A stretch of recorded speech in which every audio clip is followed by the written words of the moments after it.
Good evening, folks. It's Pom on the main Pallatrax Facebook page. I hope you're all well. Is it raining where you are? Hasn't stopped here again. I actually managed to get out yesterday for a few hours in Kew for a few hours fishing. I think I'm going to treat myself to half a cider in a minute.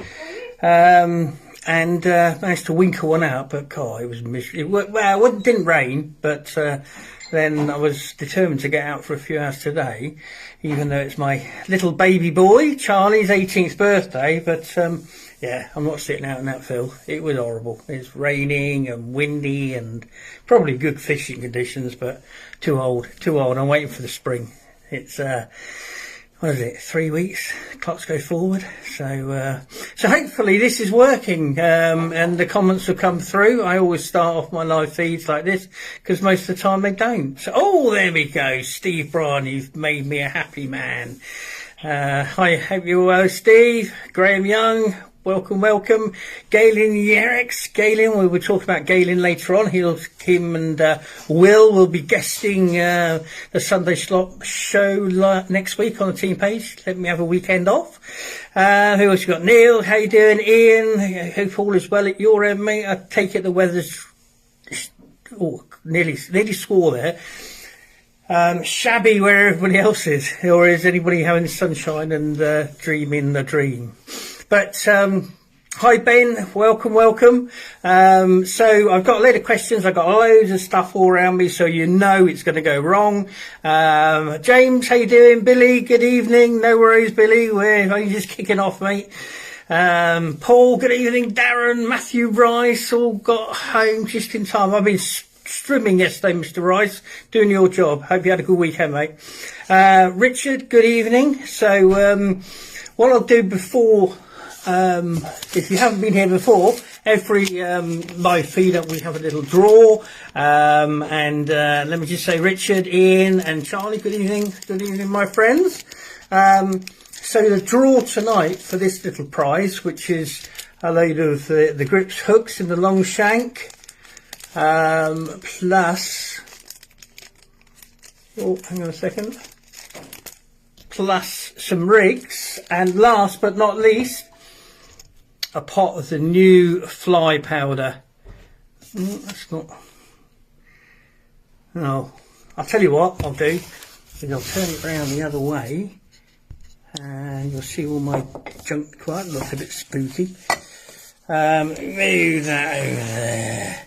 So, and a pot of fly powder, 3 of the rigs that I swear by in different hook-link materials, and some of the long shank grips. Obviously the rigs are on grips as well. So if you'd be liking a chance to win the first pot of the fly powder that will be going out, which is not what else is on the market, it's something that we do create in-house. Loads of ways to use that, full of natural goodies and attractors. All you've got to do is send the word yes to the main Facebook Pallatrax Facebook page that we are currently on. So you'd like to be able to shout all that lot. Fly powder. Actually, while I'm on fly powder, just to let you know, I know I'm told Team Pallatrax now, but the new spirulina powder, which I'll show you about in a minute, and the new fly powder, they are now available on the web shop, and team members get 20% off. So there you go. Right, so let me put that there. So the first thing I'm going to show, let me just go back. Stephen, good evening. Alan, how you doing? Hope Anne is well. Richard, who I'm apologise if I've missed people, but you know what? You wouldn't expect it to go smoothly. John Fincham, no, you've got to send it to the Facebook Messenger page. I'd also like to highlight the new issue or copy of Catch More Fish went live today. Huge shout out for Keith and all of the contributors, and Tinny who does all the proofreading. Another fantastic read. Do look out for it. You can find it online or on the Pallatrax website. And please share it. We're trying to get it out there. You know, it's written from the heart. You know, it might touch on controversial subjects, but its aim is to help That's its main aim, should I say. There's some great features in there. We're getting better. It's been just over a year now. And so please, big shout out to Keith. As I say, I hope I'm embarrassing you. You've gone slightly red, Keith, because you've done a fantastic job. It wouldn't be there without Keith and obviously the contributors. So please do shout out and send it to all. Steve, and a great read it is as always. Yes, well, Alan, you've got to send a yes to the Pallatrax Facebook page. Am I not explaining it? If anybody else can put a post up. James, I know you're hot on those kind of things. Tony, good evening. Chelsea, good evening. Do we put yes here or on the message on the main page? Yes, it's on Messenger. Sorry, I'm useless at this kind of show. So lots great work from Keith. Right. Say a few of the team hoodies, a big one today. That's fantastic. That's what we'd like to. I'm not too sure what that link is. Yeah, we'll be looking at the shows next week, next year, Chelsea. This year is just too much going on. Right, I'm just going to show you something because a few people have asked me about this product, and they were highlighted the spirulina versions of the mollusks. These are the mollusk attract pills, so like little tablets. And what I've done is I've just put, so what you do, this is, you can put them in the ground bait, you can do just about anything with them, but I'm just going to put one in here, so at the end of the show we'll see what it is. So you just normally just nick that on and cast out. And the good thing is about these as well, the weight of casting something like this is it does tend to hold your rig out and stop tangles, which is pretty cool. But we'll pop that in and we'll have a look what that looks like at the end. So let me just move that carefully over there. And we'll come back to that and see what happens in an hour's time. Oh. Right. How many times can we get Pom to say yes tonight? You're so cruel, Ian. You're so cruel. Good evening, Pom. Good evening, Robert. How you doing, mate? Yes, as people will notice, as I'm having some serious work done on my teeth, I have a slight lisp. And so many people are so, appreciating it and making me say things like snake. And anyway, you'll have to live with it. I'm trying my best. So, yeah, thanks, Ian. Thanks for that as well. So what I was going to do, so I've got lots of little bits and pieces knocking around here. I'll tell you something, PVA bags, lots of people talk to me about PVA bags and how do you put a hole in them. Hi Callum, hi Paul. Lots of people put baiting needles in them and you can pull the rig out. Now, this is the cheapest, no carpy tax thing. This is what you get when you have sweet corn. So you know, a bar of sweet corn, I don't know what they're called. A sweet corn, and you put these in either ends and then you can hold them and knead them, but they're like two little pokey things. They're cheap as chips and you can stab away at your cob, isn't it? A corn the cob. God damn, it's been a long weekend. I'm really considering going fishing as well in an hour's time, so there we go. Thanks James for the link. For some reason always the same problem. No worries, my call. Hope that got Robert, hope you and you well. Hope you and brother are well. Did you go fishing this weekend? I can't remember if I saw you. Glad it worked. Charlie Slight, say silly sausages. You're so harsh, so harsh. That's it, whatever, Robert. We got there eventually, corn on the cob. So yeah, so they really are really cheap and they really are really good because you can just stab your solid bags, create the holes that you want. Anyway, so that's a little top tip. Right, what I'm going to do, I'm going to do this first because it's going to get mucky. But before I do that, I'm just going to mention, so tonight's live feed draw prize, you have to send the word yes to anything with a S is a problem for me, to be fair, especially being called Simon. I'm not helping myself here, am I? So 3 rigs, 2 sets of the long shanks, and the first ever fly powders. That is the prize tonight. All you got to do is send the word yes to Pallatrax's Facebook Messenger page, which we are currently on. Makes sense? I'll shout that out again in a bit if anybody else is joining, but please do enter that. Rich Shaw, good evening, Rich. When you get down here, mate, we need to go fishing. Hi, Anthony. So, what I'm going to do, before I get to the questions, and I've got loads of stuff here, I just want to show you, because then we can look at the end of the show.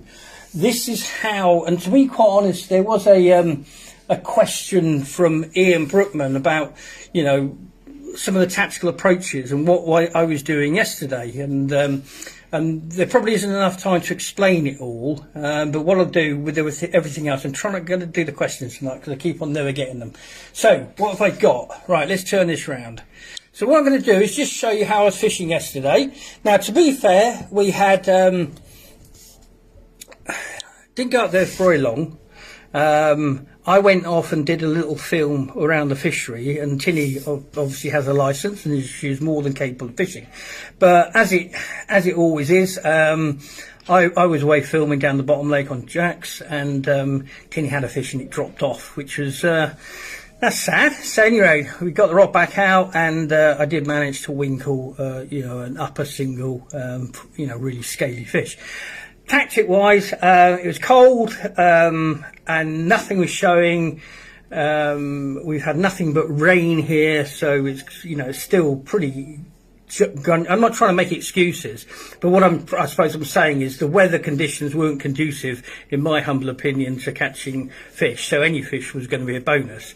And this tactical approach, I promise if you take it anywhere else, you'll reap the same rewards, because it's a system, and how it's a system. And I know this is just a way of adapting the system even more. So what I did, I set my rods up. I always use a bank sticks, set my rods up so I can literally have my eye of my rod pointing at the baited zone, so I'm fishing a straight line, and the reason I'm doing that is because I want the best possible bite detection. Trouble is, if you use a pod, you create different angles, and I don't want that, you know. So we're going to sit here and talk about the goods, the bad and the ugly of pods, but I use a pod when it's needed, but outside of that it's always bank sticks. So in all honesty, it's 99.9% of the time, because I'll always find a way to get a bank stick in. So what have we got here? Let's go back round. So the first thing is, I know you're going to be able to see that. Hang on, I'm going to get another light. Oh, 1 second, folks, because it's a bit dark in there. Yeah, Tins, that one. Where is it? Oh, your torch. Thank you. I'm going to turn it on. Right, hopefully you can see. Oh, this has got a switch to confuse me. It's one of those switches. Ah, dear, turn these. How do I turn it on? Life cannot be that difficult. Right, hang on, we're changing over to one that's even I can work. There's a torch. So what you've got in there is you've got Daphne maggot crush. You've got a lot of the gamma shrimp, because I want it to explode, and the air content in there will explode. There's also the 3mm micro pellet, so it's the same pellet that, though in a smaller size, that I feed to the fish here at Ashton's Woody Pools. So there's about 40 ingredients in the actual method mix, and a further 40 plus ingredients in the actual pellet. So again, we're thinking about the ingredients. So you've got at least 80 different types of ingredients there, all focused around fish farming, instigating fish to feed, etc, etc. So that is my method mix, but you can use that mix for loads of things, and I'll show you how I use it as a spom as well in a bit. But anyway, that's what I was using yesterday. This is the remnants. Also in there is some spirulina powder. So any questions as I go forward, do stop me, and I'll try and look out. So anyway, rig wise, so I tend to put a different, I'm very much like the fly angler, lure angler, the match angler. I want to try different baits. So it's like fly fishing when you try a different fly. So I got 3 rods, so 3 chances. So the fish I caught on yesterday was the fruity plum. The one that dropped off was actually on the 17mm pellet, and these are all from the reactive range. So the real high impact, high attract, and so they all come pre-drilled. They really do honk, and I'm using that to scream out to the fish's olfactory system so they can actually fish. So I'll have 3 rods, And if one rod starts to, produce, I will then swap over to that bait. If not, I will just keep on chopping and changing. I'll have 6 or 7 of these available to me. I've got some pop-ups soaking in there as well. So lots of different options. I'm not taking a lot of bait. I'm using everything else. It's a lot cheaper to do it that way, to be fair, and a lot less confusing. Right. So, rig-wise, what I've done here, I'm on the old Steamlink rig, if you can see that okay. Hang on, let me just try and get this in the light. So I've got a kicker. Lots of people nowadays, and I'm not sitting here to be critical, but lots of people here are using a swivel and bits and pieces to create something that you cannot get as good as you can with Steamlink. This material here between the coated and going into and onto the hook is Dyneema, and it is such a flexible, low diameter, super strong material. So I'm not worried about having all these swivels and bits and pieces. So, and if I want this as a pop-up, I just put a bit of non-toxic shot right at the end there, the end of the plastic coating. Anyway, so that's the rig I'm using. Anybody who knows anything about Pallatrax, obviously I'm just using a stone running up to a buffer bead. And then, to be fair, I'd have my piece of tubing on here as well, but I only have a short piece of tubing, but basically you don't have to fish with tubing. So if you're with me and you understand that is just a natural stone, because it is just a stone dug out the soil within the UK, like I say, a little buffer bead there just to stop the bounce. And then I've got my Steamlink rig, and what I've got on there, and I've cut it, as you can see, into a bit of, not a barrel shape, because I'm looking to get a barrel shape, but I'm just basically cutting the edges off to get into the inside of that, so I've got more leakage coming out. So that is one of the fruity plum, and that was say was one I caught on yesterday. So what's the next stage? So if you're with me, that's what I'm fishing on. Okay, now I know it's contrary to what the industry is telling you, but all I can say is I find issues with some of the stuff in the industry, especially about the obtrusiveness, and I'm actually just writing a feature for Keith on how obtrusive. That is just a natural stone. It will do the same job as a man-made weight, but it has total advantages. It's not to be compared to a lead. It's a stone, and it's natural, and you can use it as a method feeder. It's a tactical approach, and lots of people go, oh, it's just non-toxic. It's nothing about that. That's just another massive benefit, obviously, but that is what, in my mind and the fish's mind, and what they can sense, not like a great big lump of lead. Even the non-toxics, though I'm very, very, happy that non-toxics are coming out, it doesn't change the difference from a tactical approach. Love the article in the magazine on Steamlink. Oh, thanks, Joe. I didn't know that was the first one I've done, so appreciate that. Good evening, Trevor. So, right, next stage. This is going to get messy. It's all going to go wrong. Let me get another plate. I've got all plates. I tried to get organised today, after breaking my diet and eating loads of Charlie's birthday cake. But there we go. So, right, what I'm going to do is just going to grab a palm full of my mix. It's nice and damp. Okay, and then I just literally, I know I'm going over a hole, but if you haven't seen it before, I'm literally just pressing my stone in there, putting the rig on top of it, and then I'm just going to fold the mix over it. Now what this will make as well, with the properties of Steamlink, you will also get very much anti-tangle. Now I spend a bit of time, I see people making all kinds of weird and wonderful shapes. I'm making more of a, I suppose a hand grenade shape in reality. It casts really far. And you can squeeze this on, the harder you can, you'll be surprised how far you can cast this, because it's obviously developed to work hand in hand with. So there you go, that's basically the basics of it, but I'm still looking all the time how can those fish find my bait? Because that's what people, people think, fish just see things. And I'm not saying, of course, in the right conditions, up close and personal, they're going to be able to see things. They've got eyes. But outside of that, at night, murky conditions, round corners, etc., we need to send out a smoke signal of attractant, in my mind, to catch more fish. So what I'm going to do.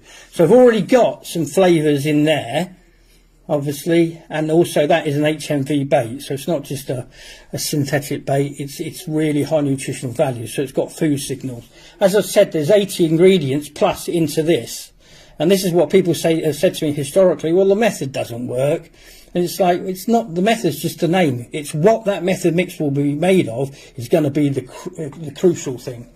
Right, so then, how else could I bling this up? So, I've got a bit of jungle boosters there. I mean, it's really down to you. You can experiment with lots of different things, but ultimately we're looking to boost and draw. I suppose it's like a bit like putting petrol on a smouldering fire. Then another bowl. Obviously, you don't need to take all these bowls with you when you go fishing, but I'm just going to pop the rig and in there, and then we're going to go for. This is spirulina. It's an algae. It's very, very high attract fish. Really good gear, to be quite honest. And if people saw me on when I was on the lake yesterday, you'll see this is what I was doing. So, right, let me just try and turn the light around. Hopefully you'll be able to see. So everything now is covered in spirulina. Hopefully you'll be able to see all that. And then all we're going to do. And honestly, folks, I know it looks ungainly. I know it looks wrong compared to what you're being told to fish with. But this is how I fish, and I swear by it. And that's not because I'm trying to flog you anything. I'm doing it out of design. If people use it, get drawn to the same conclusions, well, happy days, because I know you're going to catch fish. And then you'll be casting this out, and that's what would happen as soon as that hits the deck. Let me try and come from that angle. I'll just leave that bubbling while I wash my hands. And so what I'm looking at is obviously in a tank, it's never a true replication of nature.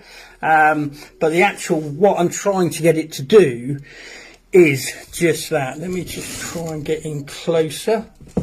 And say, any questions, just shout out, because I'm now... Right, Sam, how you doing? Trevor, I did that one. Hi, Eddie, no worries at all. Love the stones in all my fishing. Good man, Eddie. We're getting there. Love the smile on the stone. We are getting there. Lots of people are now realising that, there is no gimmick, there is no lie. I mean, we're using it to be, not to be different. It's basically going back to old school. And what you'll see there... Oh, it just came off as I was showing there. Those are the gamma shrimp, and they will be causing that to. Oh, that's not very good. Hang on, that's what I'm doing here. There we go. Is that better? So I've got me bait sat there covered in spirulina. The rig's covered in spirulina. Everything is covered in spirulina, and you can do the same with the fly powder. You can do loads of things. Loads of things. I don't know what's going on there. I suppose my light is causing more problems than... You see that all right? Looks a bit weird on mine. Anyway, so what we'll do is it's a shame actually. It's looking a bit, because you can really see it. I've got some other stuff I'm playing around with at the moment, which is gonna shock you all. But like you can see, everything's starting to break down. And that's oozing out. Like I say, that's my petrol. That's coming out and really got my fire going. And that will break down over the next half an hour. Very much the breakdown rate on the method mix is very, very much down to I think what they're doing is, there we go, is that better? I think they're just zooming in on those little bubbles on the inside. I'll clean those in a second. Right, anyhow, let me go back in. I think I need to my shares in Tupperware. Yeah, I've got loads of those, and they're really cheap from the pound shop. Don't get them with the logo on, they'll be expensive. Does it, from Alan, does it stay when you cast into it? Well, yeah, honestly, it's bomb proof. I've been fishing this way for 25 years, Alan, It's all about the ingredients. The trap, as in my rig, I can't beat it. Not saying on the day you wouldn't, but I hardly ever mech around with my rigs anymore. I'm focused on bait and focused on attraction. And one of the things that is hardly ever spoken about is the whole attraction point of view. How does a fish find your bait? And that is the key. That's what it's doing. It's, you just wipe these off a slip-on, and hopefully that will make it a bit better. It's zooming in on the bubbles on the screen there. So I've got smell neat and can't wait to use it and start hauling on it. Yeah, well, again, you know, using natural resources. It's not all about boilies, and then even then, what are certain boilies made of? So yes, Alan, be assured it does stay on. Hi Rod, hope you're well. What's John saying? Do you use exactly the same setup when barbel fishing, or do you use a longer hook link? To be quite honest, John, I will start off with a short hook link. I will watch what people around me are doing. I don't know why this isn't. Let me just try this. Hang on, folks. I don't know why I can't get it. Well, it would be wrong. I think that's better. Matthew Mutton, this also works for DF. Not too sure what that is. Do you use exactly the same setup when barbel fishing, was what John was saying. Like I say, I will fish short rigs, and I've caught plenty of barbel. I caught plenty of barbel using the method, which is, you know, a lot of people don't use it, and I don't know why. Again, if you use the right ingredients, when the method mix is breaking down, it's going downstream, drawing fish back up to your bait, basically. You know, there's traditionally barbel anglers some barbel anglers use really, really long rigs, 10-foot rigs. The only problem with that, it's okay if the bite and the fish goes downstream, but the trouble is, if the fish picks your bait up and goes upstream, and you're not fishing for basically a drop back, you've got a lot of time before that fish will literally get to the stage where it will drop, you'll get a drop back. So you've got like 20 foot of water it can travel through before you get any indication. So I've never fished more than about 18 inches. That's probably the max. I tend to fish fluorocarbon as well as steam link. You know, some of the waters, especially barbel waters, gin clear. Now I know fish are more about what they sense and what they can see, but you know, you've only got to see in fly fishing how they use fluorocarbon as a very, very effective leader, and it's a greater abrasion resistance, and you get a natural kick off it. So yeah, it's certainly got their benefits, John, but it's always good to try out, and like I say, always listen to the people on the bank and see what people are catching. You know, there's definitely times when you need to have different hook links with the conditions changing. Will, from all the way from Canada, will be here with Galen next week on the Team Pallatrax live feed. Particles, attractors, riding and faulting is absolutely key to draw fish. Yeah, you need to get all of this. You need to get out into basically the swim. I mean, the best way, I suppose, another way is if you hit a golf ball into the rough, you can't actually see it. But if suddenly that golf ball started smoking or flaring, or you'd see it. And that's all I'm trying to do. It's actually really simple, but I think so many times it's overlooked by so many people saying, oh, look, if you buy this or if you buy that, you'll catch this. Will you really? Will you really? I don't know. And, well, I don't think you do. And I've owned 2 tackle shops, to be quite honest. What's Alex? Yes, certainly. Live maggots, the method mix. Well, that's the beauty of the method mix. A lot of people go down the PVA bag route. You ask them what they're using, they're saying pellets, and you know, pellet is just a word. There's loads of different ingredients in different types of pellet, and also you can't use any wet or fiddly kind of stuff. So with a method mix, as you can see, right next to my hook bait, is this pile of attractant. What on earth is this doing this? Is this pile of attractant. Now, if you've got a PVA bag, that doesn't necessarily, you know, do the business kind of thing. But again, it's very much down to what it's made of. But what you do know, fishing the method, and so many people not the method, and you're just thinking you're really not going to get your heads around it, because, and that's not being critical. I just think the industry's so impacted on selling us stuff. it's overlooking some of the things that were massively important in angling. You know, look at match fishing. You know, you tell me how many match anglers wouldn't fish the method.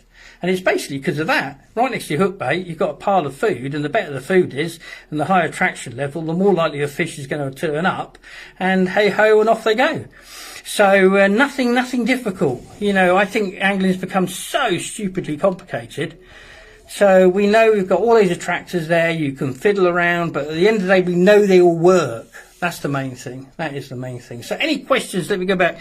I think we all need to remember there's no golden bullet. Exactly. We were only talking about this morning, but a proven system will catch you more fish.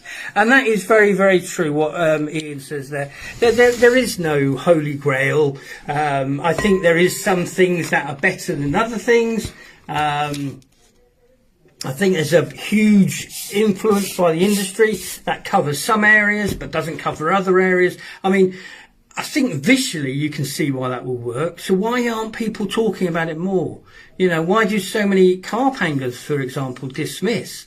The tench, I've had tench to 914, I've had carps over 50, I've had barbel, double figure barbel, you know, all using this kind of tactic and manipulating it on the day.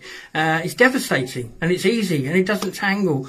You know, I don't know what else to say. You know, perhaps it's boring to some. Oh, you know, it's not. But for me, I go fishing. You know, I'm not really worried about what bivy I've got, or, you know, as long as my alarms are efficient, I'm not spending huge amounts of money.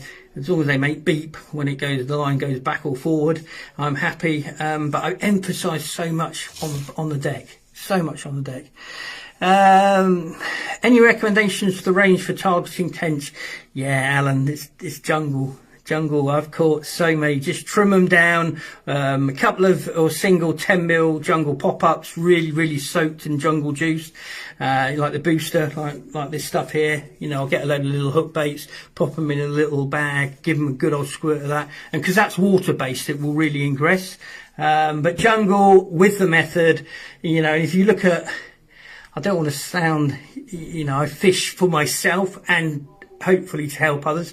But me and a mate at Horseshoe once, yeah, it was a red letter day. We had 111 tench up to 914 on that system, all on jungle. But you can use corns, great on its day. Worms are fantastic for tench.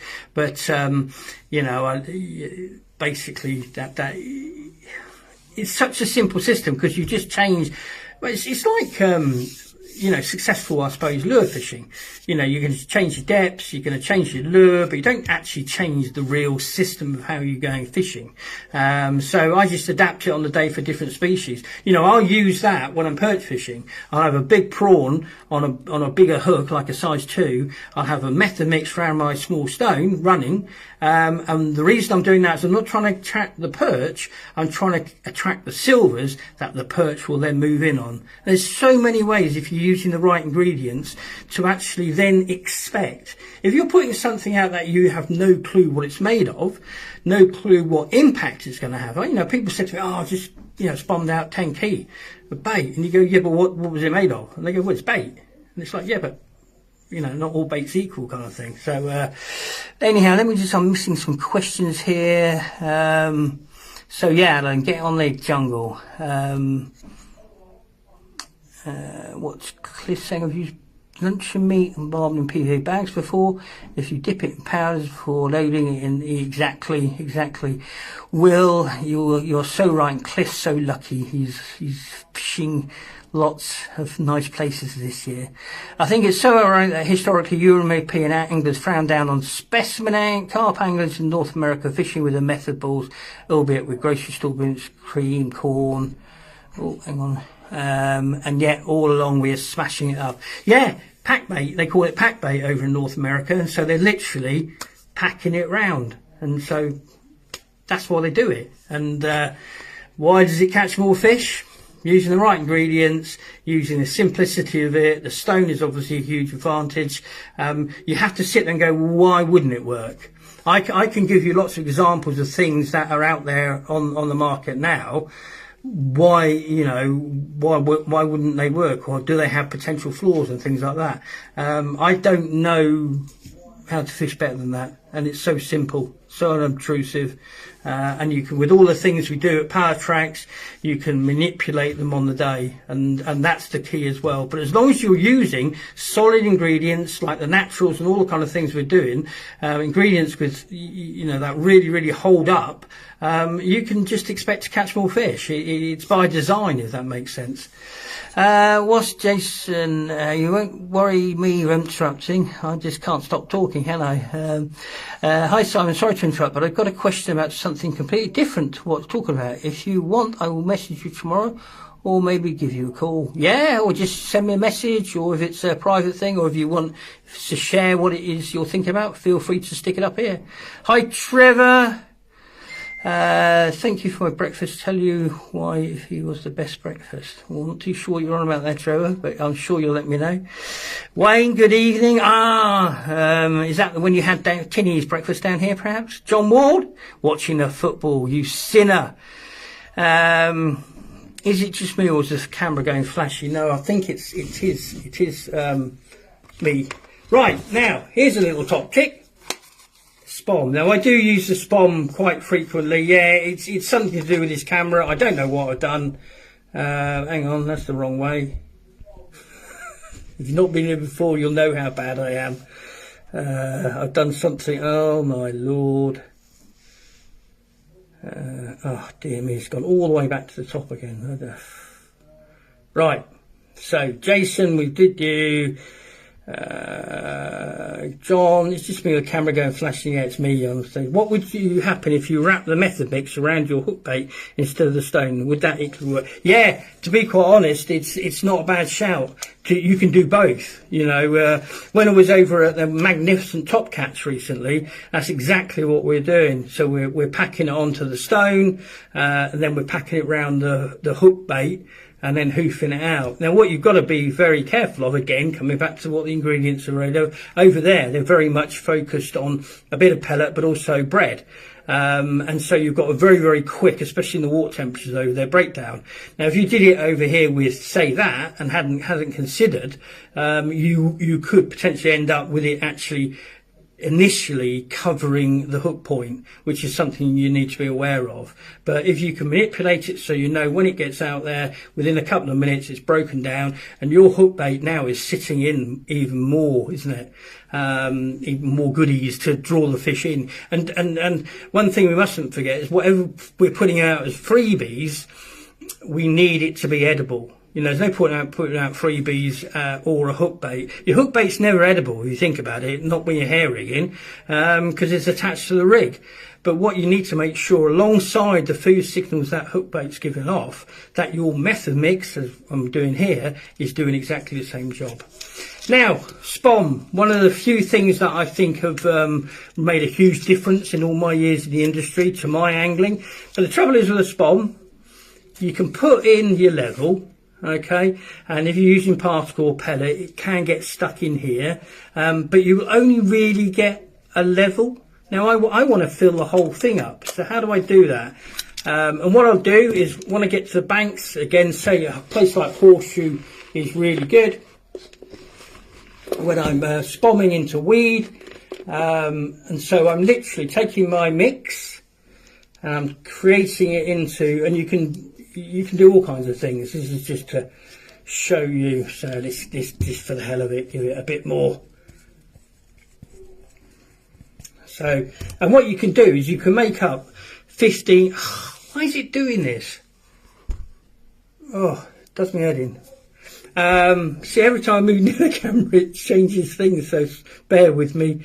So you can make up 15, 20 of these, and you can have them next to you, and you just whack them in the Spom, and you can get them to exactly the right size.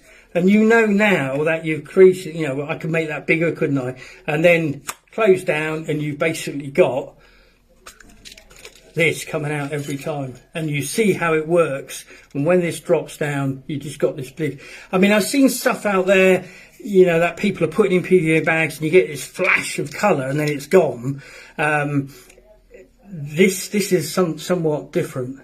You know, you're talking a totally different, really forward thinking. And that's not said with any arrogance. really forward thinking, because yes, you'll get a visual part for when you're going into still clear waters, but the main thing is what they can sense, and that big part. And they're so easy to bosh 20 of those out compared to sitting there filling your spom up. Everything's going everywhere, particles are getting in the clip at the front, and it all becomes a bit of a nightmare. So that's what I do, and I can manipulate that to have so many different different kind of ingredients with it. Talking about different ingredients, oh, it didn't change. I don't know what's going on here. Let's take this back in. Turn this round. So that was basically, this is where the camera falls in. That was the insect peel, or the mollusk peels. What have I got here to give it a stir? So you think your hook bait would be sat all in that part, and that is proper food. I like adding them to my method mixes, putting 10 in, squeezing them in with a method mix. But again, if you think about it, all food, all getting out into the column, smaller fish coming in and agitating and things like that, why wouldn't it work when the ingredients is designed to do just that? Does that make sense? I hope so. I hope it all makes sense, because I'm very passionate about getting across. Obviously, it's down to the individual angler to make their choice. There's no pressure. All I can do, as I said earlier, is draw you to the conclusions that I've made over the years, and hopefully it makes sense to other people. And if you can just get a bit out of what I do, happy times. Okay, here goes lol. Where we go? Right, let's do Eddie first. I think someone called it the KISS system when I got into carp fishing. Keep simple and start. And yeah, exactly. It doesn't, honestly. I'm not trying to, I do lambast the trade, especially around, ingredients of baits that, pollute, and dropping lead that kills the substrate life and things like that. But why is it only in carp fishing, which is now kind of percolated across to other areas like barbel fishing? Why is it so complicated? It never used to be complicated, but what we did used to do was really focus on baits. And I've got carp anglers that will say to me, well, unless it's a boilie, it doesn't count. And you're just thinking, well, that's not what fishing was ever about. Certainly not for me. But Ricky, how you doing? Hopefully not going to go shiny here. Technophobe Pom strikes again. Yeah, I try my best. Are 10-foot or 12-foot rods best when I come down in April? Well, again, I don't want to get into controversy. I've been doing this for 30 years, and when short rods came out, and the company called Chubb bought the first commercial ones that I was aware of, had in my shop, and they were literally for stalking, for poking through little gaps and things like that. We now have this surge over the years where, we've got carp rods at 6 foot and things like that. All I can say to you is, knowing professional rod builders, they themselves, every one of them will say they're 12 foot for a reason. And therefore I stick very much to that. Again, old school. A 12-foot rod does everything I need to do. The only time I fish a shorter rod is when I'm fly fishing for carp, to be fair. So yeah, go with your 12s when you come down. You can bring your 10s. Anything under 10 you can't have. That's really, Paul, I won't allow. They're too stiff. There's too much pressure put on the hook point, to be quite honest, when they're too stiff, especially when you see a 3 pound Tesco 8-foot rod. That's not, I know I've got big fish down here, but you just don't need that kit. You won't enjoy it as much as well. Where have we got? Do you have the full-size spawn by Fox and others? Then you just push 3 together and load them, click them. Yeah, no, I've seen it all, to be quite honest, Callum, but like I say, again, I want people to enjoy fishing, and that's it. And the mental peace I get from it personally, and the friendship, and the fun, the thrill of chasing that lot. So I'm not here to knock it, but I just look at a lot of the stuff now, especially having had the 2 tackle shops, and you think, aren't we just over-engineering stuff? Because it's all well and good having something that might do something, but the thing people are overlooking in a lot of the times is actually what goes in it. So, I'm not knocking that, Callum. It might be the best thing since sliced bread. I've never used one. But to be quite honest, the most important thing is not this stuff we seem to be told to buy all the time. We're missing out on the really important things like baits and what they're made of and what their impact is on the swim on the day and things like that. I know people, because I've had the shops, people will just, they'll buy a system, and if you look at all of the major brands, they're all basically fishing the same way, and then they'll just buy a bag of boilies off the side. And I'm not saying you won't catch fish, but will you catch lots? That's the question. And as our tagline is, and always will be, catch more fish. And obviously we want to do that in tune with the environment. So I'm not saying anything against it, Callum, but what I would suggest is just make sure you really focus on ingredients. I know you don't mind ruffling a few feathers. Me, Jason? But why don't you go do a carp show? We'll be more than happy to help you out.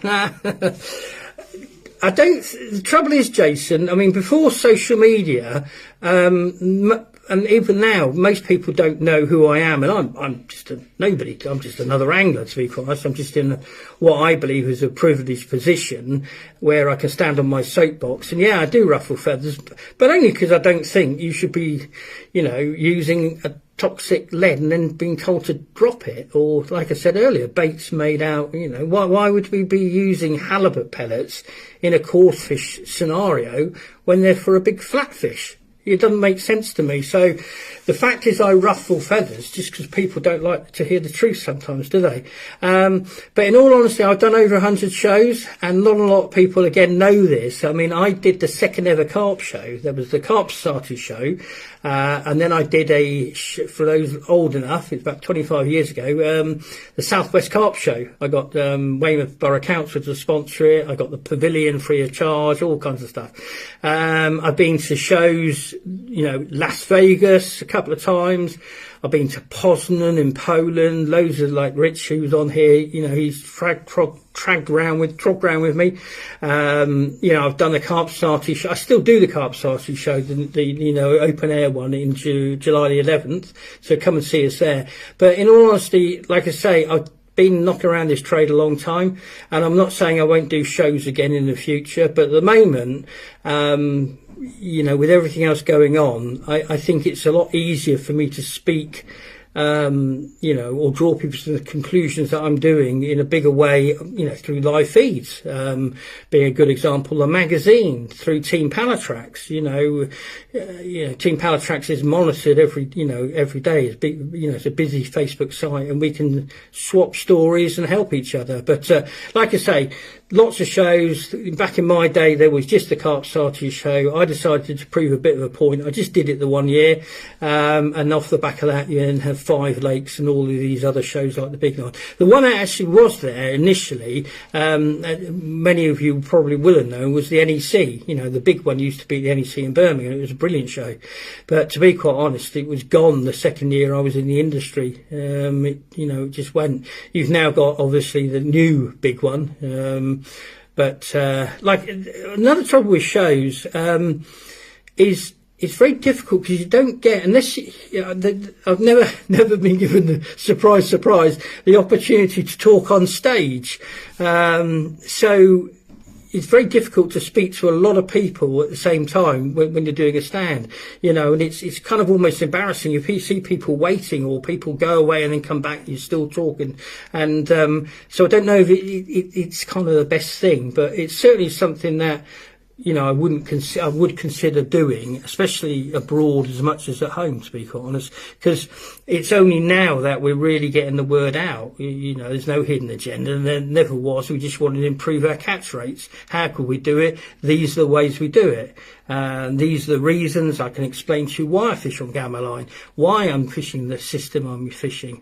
If I can help anybody catch more fish and appreciate the environment is very delicate that we fish within, that's a win-win, isn't it? So Eddie, what were you saying here? Camera autofocus needs turning down on sensitivity, I guess. Like I'm going to know about you. That's just like you just as well spoke to me in Swahili. I'll have to look at that later. Somebody else is telling now. You're what page do you send tonight's answer, please? That is the main Facebook. You've reminded me as well. That's the main Facebook, Pallatrax Facebook Messenger page. Just send the word yes. So if you'd like to be in shout with the draw tonight. There's some of the wonderful hair rigs, all made by us in the UK. Some of the long shank grips, and one of the new fly powders. And like I said, don't forget the fly powder and the spirulina. They're now on the web shop, the Pallatrax web shop. So if you fancy getting in with a shout of that, what time have we got? Oh, you still got, God, I tell you what, this time's gone so quickly. So that was that, I believe I got there. Still, I'm going to do these questions in a minute. Do you have no, Alan? Alan is asking basically, do I have, let me wet my whistle a second.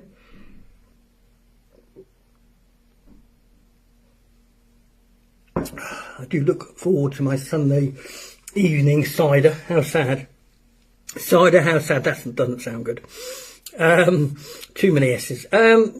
No, basically, because it's in reality, most things one of the things I like about Pallatrax is because the one thing I do know is I don't know it all.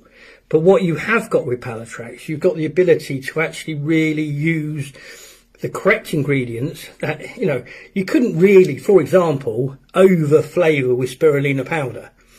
Some of these synthetic flavours and stuff that out there, I'm not too sure. So that is what I say to people. You can always give me a shout. You know, it's easy enough just to pick up the phone to me or drop me a message. But it's not a bad thing. And you've got me in the back of my head as I'm talking, whirring away. And it would be easy enough to show people. But to be fair, what we've got planned going forward now is really, we've got to a size in the company, and I want to get bigger, not because I want a load of money and drive around in a Ferrari, because that's never going to happen, but it just means I can bring more stuff out and we can play more, because there's some of the stuff I've developed is quite kooky. It's not like I haven't had the time to develop a bivvy, for example, or a wheelbarrow. But if you folks can help me get it to the next level, and I'm not begging, but it would be cool, then we can do so much more, and the filming we're going to do this year, I hope, will really, really go, like for you, Alan, I'll be able to go through different recipes, how I make things up, not just do these Sunday live feeds. It's all about, I suppose, isn't it, time and motion. I just run around like a headless chicken most of the time, plus we've got the fishery and one thing and another. So, you know, Tinny's my father's carer, so, you know, there's lots of things going on.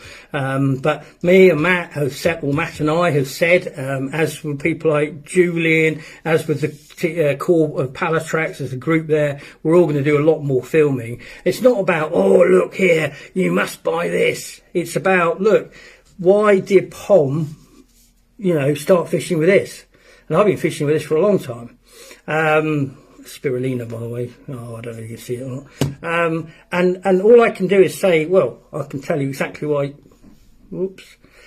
Tell you exactly why I use it. You know, if you research spirulina, you look at the algae, you look at the benefits. It's really good for humans as well. You know, make sure it's the human stuff, but it's got huge benefits and various things. So that's what I'm going to do. So, Alan, if you've got any questions, just ping me a message. What's this? Anthony saying, I remember the days that making my own spods out of bits of pipes. Yeah, exactly. I remember all that stuff. Well, back in the old days, that was when the spod came out. That did definitely change. Remember the spods? You'd throw out a spod, and half of it would end up all over you because it didn't come to the back. Dave Clifford, hope you're good. Mark, how you doing, mate? Hope all's well. Still got one in my tackle bag along with a new spawn. There we go.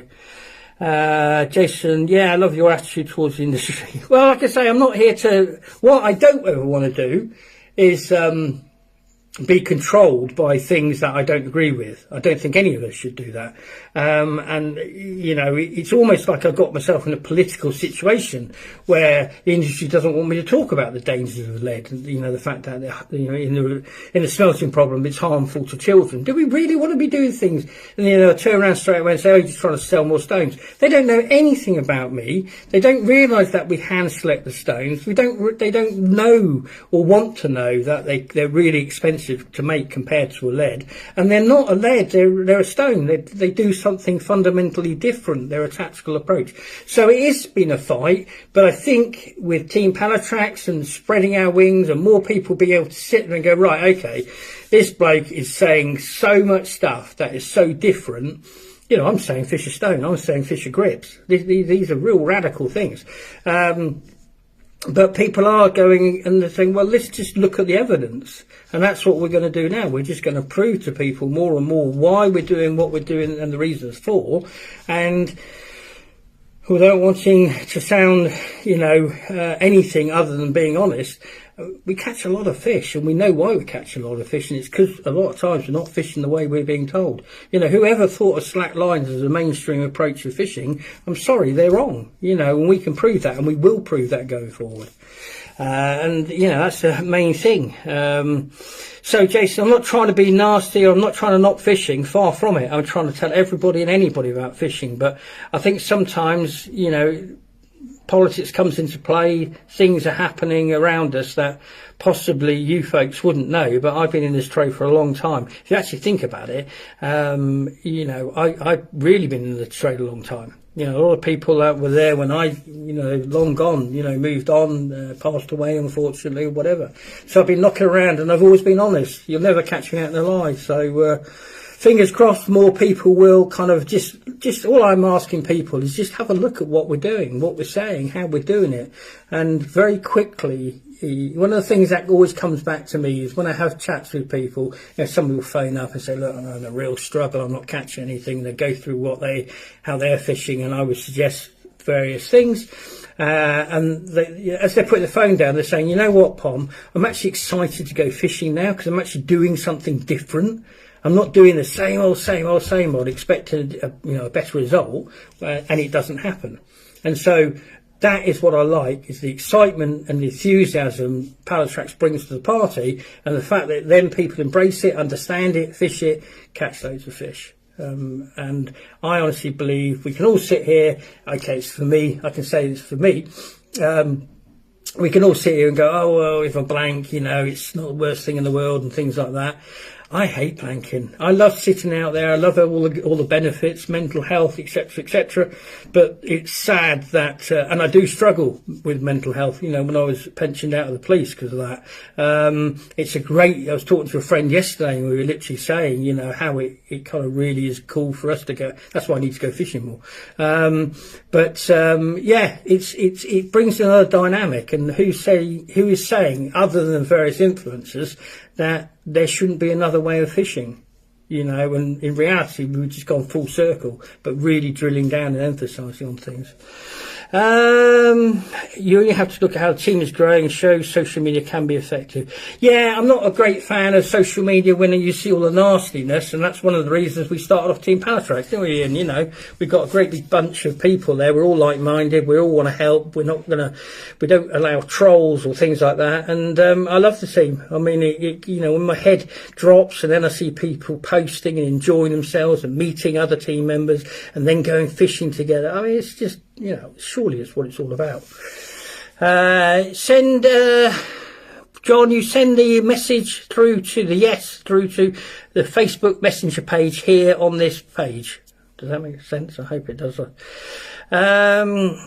Cliff, I was at the big one in Farnborough today. You couldn't move for bivvies, nowhere near as much variety as there used to be. Lots of bait deals, but with a few exceptions, none of the approved. Oh, hang on a second.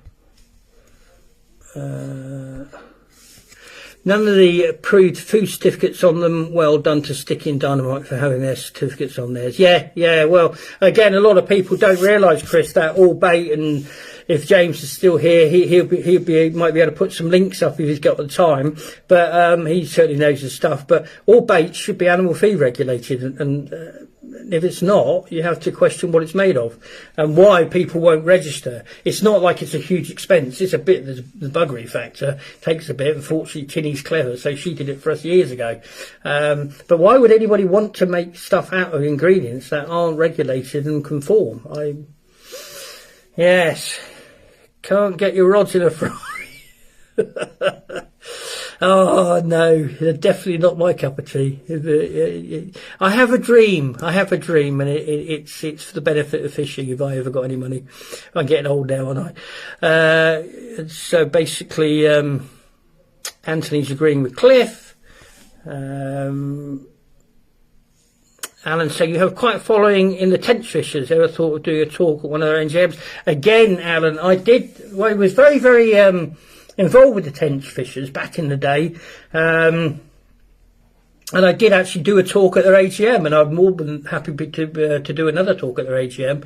I don't know the team there as much. I know a lot of the anglers because they use the grips and the stones and jungle, to be quite honest. But yeah, I love my tench fishing, so there was natural synergy with me to get involved with them. But yeah, you reminded me to give them a shout, and if you know anybody there, I'm more than happy to come and do talks.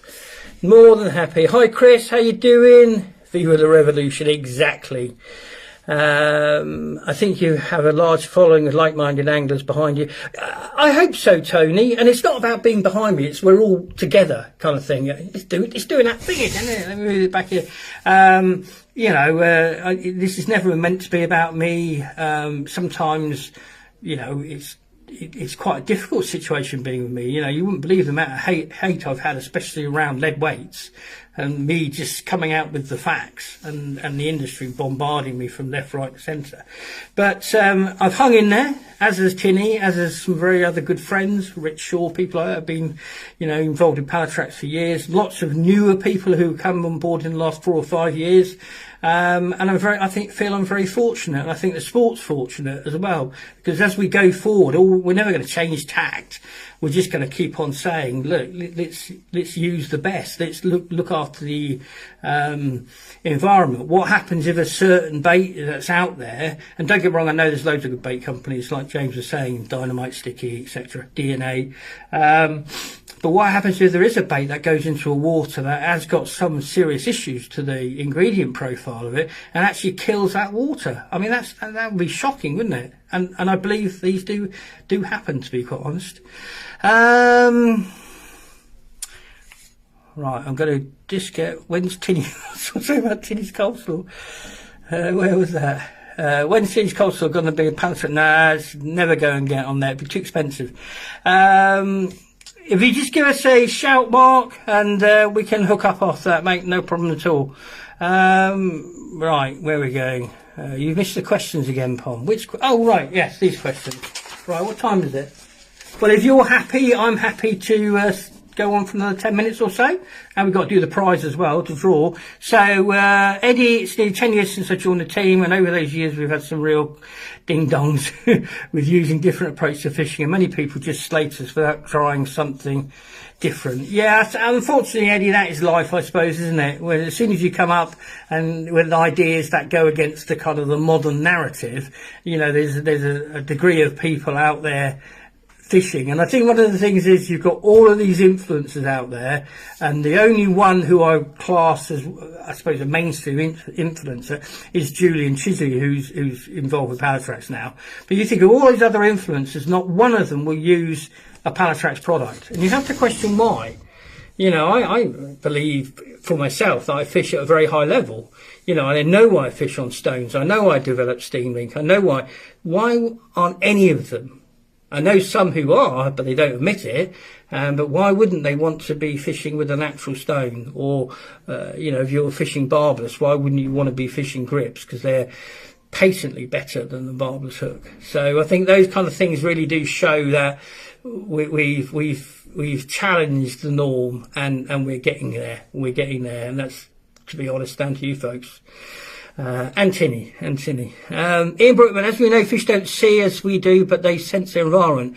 So would you say a braiding material is less visible than a mono? Mono being more like flexible and solid. I think, again, Ian, it's a really difficult one, because what you've got to remember, first of all, is they can't see anything at night. They can't see anything in really, really murky conditions. They're using their sensitivity. What I would say is I got to the stage now, and again, not said with any arrogance, but those kind of things, are so low. I don't say they don't count, but so low on my list of priorities. I'm looking at location. I know I've got my trap, so I look at my trap, a bit like a mouse trap, where I'm moving it around. What has gone on here? I really don't know what's going on here. So I don't think, it's about a visual thing, especially when I look at every fish to be an individual. It's a bit of a fun, isn't it? I mean, horseshoe, Ian, there's fish in there like Casper and one thing and another, and they're given names because they're big fish, they're known fish, and therefore people give them an individual identity. Well, I would say you could do that with all fish. It's no different than a flock of birds. You could say they're all the same, but are they all the same? Do they do different things at different times? And I believe that with fish. So trying to drill down on something that would be like a blanket yes or no would be very difficult. But I stick with the steam link rig because of the mechanics of it. I'm not going to sit there and assume what a fish may or may not see, because I won't know, and I don't know, and we never will know unless we can get them to talk. I do fish fluorocarbon when I'm barbel fishing sometimes. If the fish are spooky, and if it's an edge to have something that is difficult for the human eye to see, is it going to be difficult for the fish's eye? We don't know. They still have the potential to basically sense the line, because it will change the water pressure and things around it. So that's the thing. But where I am with it, Ian, in all honesty, is to focus. I suppose I've become boring, haven't I, to some? I'm focusing on literally finding different things, but I don't fish, radically different systems, and I don't go down, and that's why I think the industry's gone down this kind of rabbit hole of thinking about things, and not focusing on what I would class as the really important things, which is being unobtrusive, being stealthy, using the right ingredients, etc., etc. So personally, I wouldn't get too bogged down in it. But I listen to you, and I'll make a lot of sense of what you say from the guys I used to 2 years ago. The article you had on your Facebook page about the pike tackle dealers put in.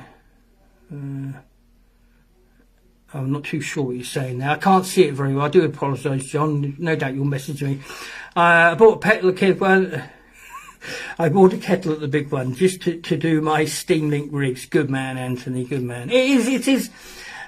Like I say, you've got all these rigs nowadays with this swivel. So what is the swivel incorporated in there? Is to give you rotation. Well, you're not going to beat the same rotation at Dyneema. It's always going to be better rotation. Less clunky, less cumbersome. I really haven't got a clue what I've done this. So. Would stones be able to take on liquids like chili or hemp oil, and stones take on water? Just thought of it.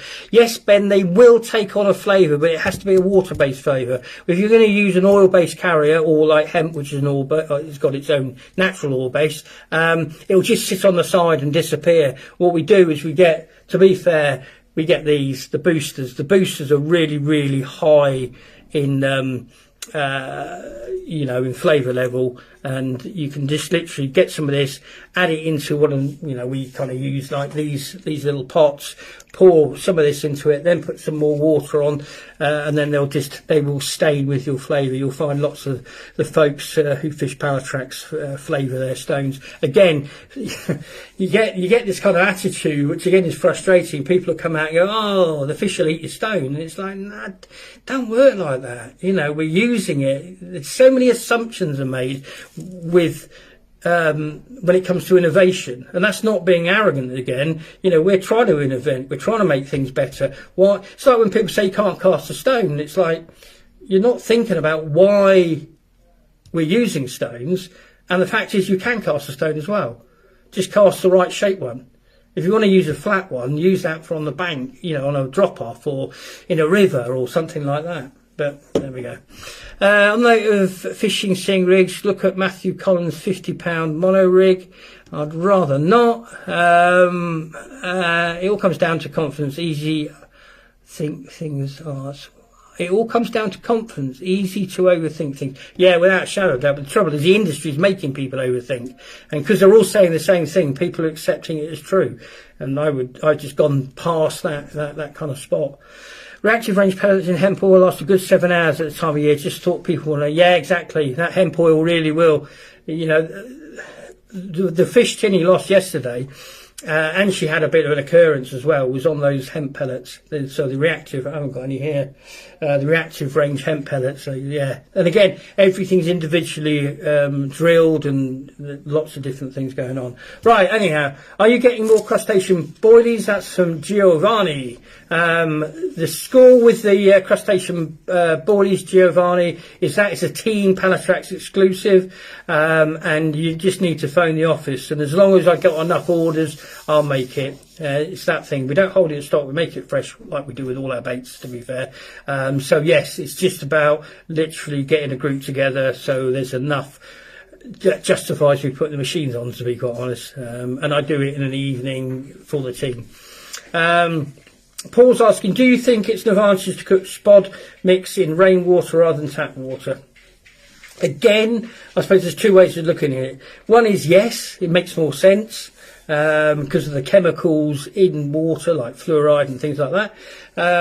Or again, are we overthinking things a little bit? Now, I've caught plenty of fish where I've just I've just used water from a tap, but 99% of the time, whenever I go fishing, I will just use I use the water from the venue I'm fishing. So that, I think, is always the best route to go down, to be quite honest. Yeah, and I certainly wouldn't take water from one venue to another or anything like that because of biosecurity. But I just tend to use the water where I am. Okay, was thinking of soaking some in hemp or chili a few days before to add to the attraction. Well, you'll be able to do it with a chili base if you get a chili powder, and as long as it'll emulsify within water, it'll do that. But hemp doesn't do it. We tried it. Right, when using the stones, would you still lead about to find spots, or would you just cast to an area? Also, are the stones heavy enough to give an indication of lead bed if using to find a spot? That's a question from Graham Young. Where I would say is, I'm not going to be the best person to ask that question, and I'll never ever tell you anything other than the truth. I don't look for these kind of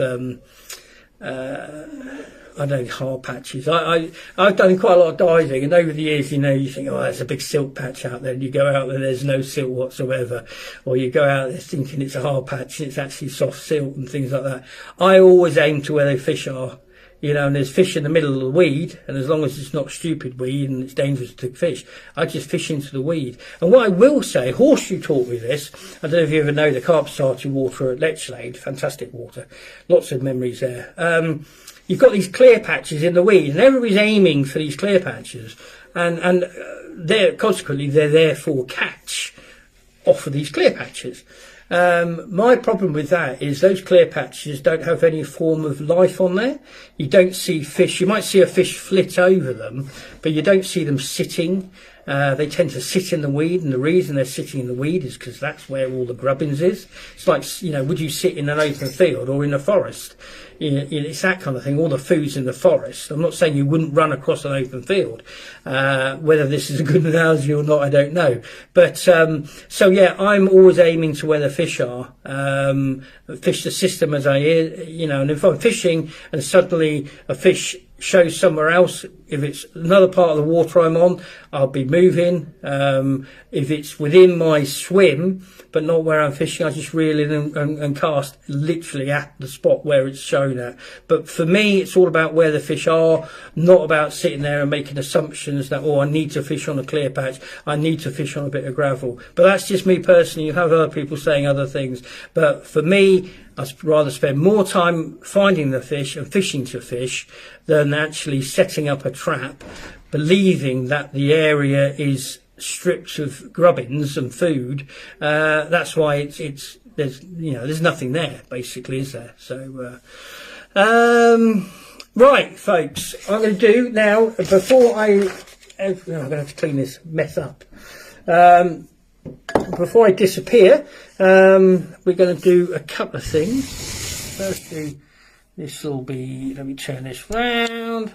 So, I think one of the problems is the tank's gone so green that it's got all, I'm trying to, so you can actually see it properly. Is that better? So there you go. So that's just normal tap water. It's still reacting. It's still happening. The beautiful thing about that is when that breaks down, and what we're going to do, I'm going to get tinny if she's available to get me a little spatula thing, and we'll give that a bit of a whack, and you'll see what happens. But if you really want that to break down quicker, especially in colder water conditions, I'd just be using more gamma shrimp. Like I say, it's slowly encroaching. If I'm fishing a pop-up, it'll actually sit within that. Let me just come out a bit. Thanks, tins. So if you can imagine, fish are agitating, and this is what you've got. You've got all of this kind of stuff going to float around, and when that breaks down, going about what a fish can sense, not about what we can see. There's just a stone there, not some horrible man-made nasty contraption that well, like that. Do I want that next time I hook bait, or just I want a little stone? Well, it's that one for you folks, but that's an actual stone. Obviously that's man-made, or all of that is man-made, and one thing they both do is actually a stone is smaller than that, and they both transport method mix. That's why don't ever get confused about these little beauties. It is a work of art, and they're designed to help us catch more fish, and they're a standalone tactical product. There you go. And this is, like I say, I don't get this. I'm not trying to be cruel, but that doesn't mean anything. People say it's camoed, and it's like, you know, fish doesn't know what camo is. It's just further man-made, to be quite honest. I think we're you know, like I say, there's things that we are being fooled. Right, where are we going? Do you make up boilies for the fish-ins, or do I have to phone you to order some? They are here in stock. We only have small amounts of stock because we have it running all the time. But if you want to be 100% safe, just give us a ring a week or so before you come down, and we'll you know, let you sort that out. So, folks, last but not least, funny enough, I walked the canal Friday and it was clear water, loads of clear spots. There had been raked, but all the fish is all in the weedy areas. You are in, I mean, again, I think it's one of those things that, you know, people do, and they're not really that sure why they're doing it. And the truth of the matter is, everything's living in the forest. It's not in the open. In fact, me and my analogy. Right, so the live feed winners win all those is none other than, I know that man, Ian Brookman. So Ian, congratulations sir, there's some new bits for you to trial away, and we'll get those off to you very soon. Congratulations Ian Brookman. Right, Keith's going to tell me off because I've gone over my hour, and it's difficult to fit into the Catch More Fish magazine. On the Catch More Fish magazine, like I said at the beginning, please do share it to all and every other. More popular we can make them. And we've got some fantastic features. It's like Nicholas up in Lapland. You've got Galen over in Canada. You've got so much stuff in there. So do take the time to have a read. 8 free competitions and some really good competitions. So, you know, it's all good stuff. Not keen on the magic. I'll take the fifth on that. I'll take the fifth on that, if that's okay. In the underwater filming, sometimes the fish touch the lead and spook. It's not whether they see it. It's just not natural. Exactly. It's what they sense. And if it's not part of their background chatter, then why would we be that arrogant as, you know, clumsy interlopers to think that, you know, it's like, you think if every time you touch the carrot it bit you, I bet you wouldn't touch many carrots after a while. So there you go. I was just going to say, if anybody's interested, over the next month or so, Ashmansworthy Pools is obviously open and raring to go. There's fish to, I believe, now over 40 pounds, and there's no mud. We're mud free. I built it to be drained. I will do lots more live feeds coming over the next few months and going forward. And the last thing is, so yeah, give us a shout if you want to come down. I'm going to show you. I did show the team a while back, but now it's going to come out. I've been working on, this is the new, and let's see how we get, let me turn this round and see if, that is the new long shank grips. coming out for 6 and 8s in about a week's time. So watch this space, and then the next thing is they'll be coming out on as a hair rig version as well. So coming on wrong Ian. You tell you that. So yes, so that's the next script coming out.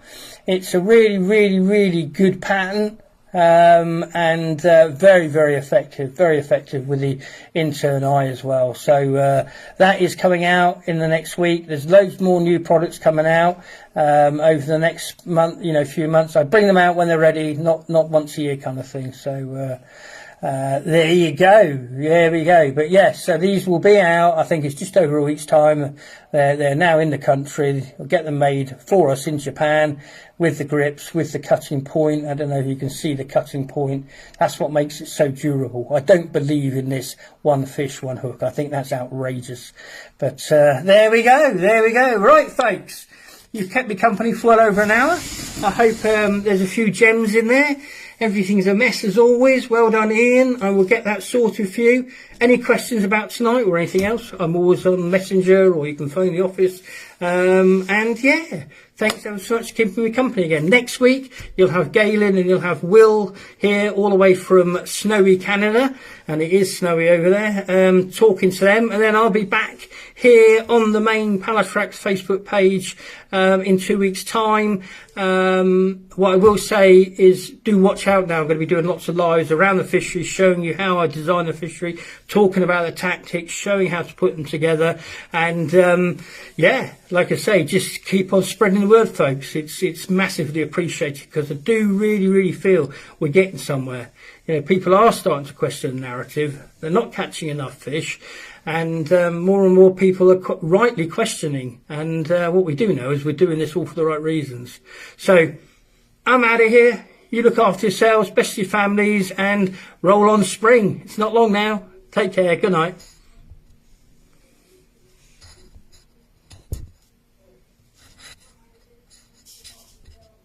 I would be going out of here, but I can't turn the button off because something's now covering the button.